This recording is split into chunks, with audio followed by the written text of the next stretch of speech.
I think we really need to do better as a farming industry in New Zealand around providing more shade and shelter to our animals. We see these girls right here, this paddock's got a few trees in it. They are happy as, are so content. It's hot, the sun's beaten down, but these girls got the opportunity to go lie in some shade.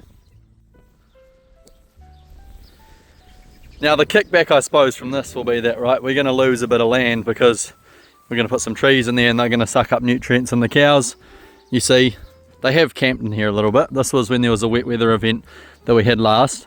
So they have made a little bit of a mess here, and I suppose there will be a few weeds that may come out of that with that compacted ground. But how much benefit from milk in the vat, happier cows, more content animals are we actually going to see?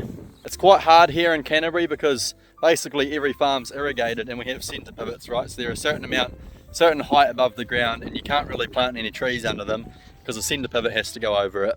But is there some innovative new ways that we could provide shelter for our animals? Is there some kind of trees that will grow to a certain height and have a nice flat coverage across the top that we could plant? Or even planting trees around our dryland areas, because I know on every farm there's parts where a pivot doesn't reach that's uneconomical to irrigate, or to put a form of irrigation in maybe a small corner or something. Can we put a few trees just in that corner to get some more shade for our cows? And is this going to have benefits just for the happiness of our animals and give them a bit of shade on those hot days or those miserable days? They also seem to quite enjoy the ability to have a good scratch when required.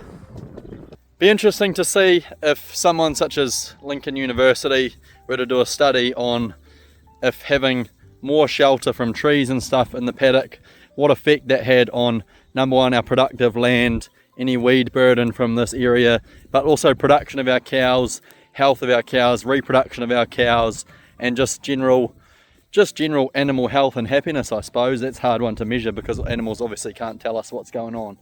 But that's my thoughts around, can we get some more shelter on farms around New Zealand? I suppose that's hard to say coming from Canterbury. We were mostly irrigated and most of the country might have a lot more shelter than this, but let me know your guys' thoughts on getting some more shelter for our animals around the country.